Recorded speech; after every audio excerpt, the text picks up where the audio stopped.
తెలంగాణలో ఘోర రోడ్డు ప్రమాదం జరిగింది. సూర్యాపేట జిల్లా కోదాడ వద్ద బుధవారం రోజు ఒక విషాదం దిగ్భ్రాంతికి గురి చేసింది. హైదరాబాద్ నుంచి ఆంధ్రప్రదేశ్లోని ఏలూరుకు బయలుదేరిన ఒక ప్రైవేట్ ట్రావెల్స్ బస్సు కోదాడ మండలంలోని దొరకుంట శివారు దగ్గర జాతీయ రహదారిపై ఆగి ఉన్న కంటైనర్ లారీని వెనుక నుంచి బలంగా ఢీకొట్టింది. ఈ భయంకర ప్రమాదంలో 6 ప్రయాణికులు అక్కడికక్కడే ప్రాణాలు కోల్పోయారు. దాదాపు 20 మందికి పైగా తీవ్ర గాయాలయ్యాయి. ఈ సంఘటన స్థానికంగా తీవ్ర కలకలం రేపింది. కంటైనర్ లారీలో ఉన్న ఇనుప రాడ్ల కారణంగా ప్రమాదం చాలా తీవ్రంగా రూపం దాల్చింది.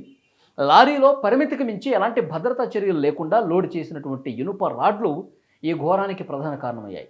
బస్సు లారీని వెనక నుంచి ఢీ కొట్టడంతో దీని తీవ్రత ఎక్కువగా ఉంది.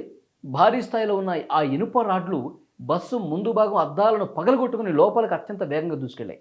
అప్పటికే ప్రయాణికులంతా గాఢ నిద్రలో ఉన్నారు. ఈ ఘటన జరగడంతో వాళ్ళు కనీసం తేరుకునే అవకాశం కూడా లేకుండా పోయింది. కళ్ళు తెరిచి చూసేలోపే ఇనుప రాడ్లు వారి శరీరాల్లోకి ప్రాణాంతక ఆయుధాలా చొచ్చుకుని పోయాయి. మొత్తం ప్రమాదాన్ని పూర్తిగా గమనిస్తే ఒక విషయం అర్థమవుతోంది. ఆ లారీలో గనక ఇనుప రాడ్లు లేకుండా ఉంటే, లేదా వాటిని సరైన పద్ధతిలో అమర్చి ఉంటే ఇంత ప్రాణ నష్టం జరిగి ఉండేది కాదు. కేవలం బస్సు ముందు భాగం మాత్రమే దెబ్బతిని ఉండేది.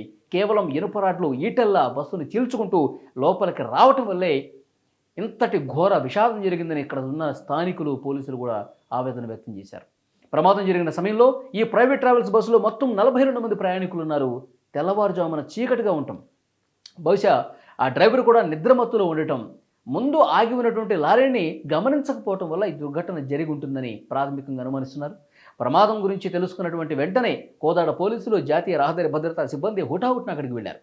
బస్సులో ఇరుక్కుపోయిన వాళ్ళని, ముఖ్యంగా ఇనుప రాడ్ల మధ్య చిక్కుకున్న మృతదేహాలను బయటకు తీసేందుకు పోలీసులు గ్యాస్ కట్టర్లను ఉపయోగించారంటే ఎంత తీవ్రంగా అక్కడ పరిస్థితి అర్థమవుతుంది.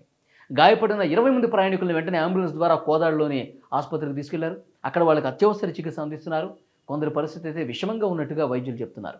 ఈ భారీ ప్రమాదం కారణంగా హైదరాబాద్ విజయవాడ జాతీయ రహదారిపై కిలోమీటర్ల మేర ట్రాఫిక్ జామ్ ఏర్పడింది. పోలీసులు క్రేన్ల సాయంతో ప్రమాదానికి గురైన బస్సును, లారీని పక్కకు తొలగించి ట్రాఫిక్ను పునరుద్ధరించారు. మృతుల్లో 3 మగవారు, 2 మహిళలు ఉన్నట్టు ప్రాథమిక సమాచారం. ఇంకా చాలామంది వివరాలు తెలియాల్సి ఉంది.